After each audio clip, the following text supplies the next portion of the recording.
Hi everybody and welcome back to Hard Reset Info channel. In today's video I'm going to tell you how to fix that your earbuds sound shutters or is intermittent.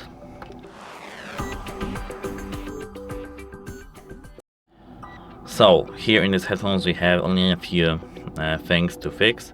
For example, check whether earbuds and phone or tablet are updated to their latest versions. It's because there may be some software firmware issues and the latest update is fixed. So try updating your headphones and device. When using the earbuds, avoid obstructing the area around the phone camera to ensure smooth reception of signals. Usually here near the camera we have the Bluetooth module, not in every phone of course, but usually it's near the camera. So try not obstructing these areas to have the clear connection. And if it doesn't help you, you have to do a hard reset because your headphones may be bugged. To know how to do a hard reset, check our channel because we have a video for that.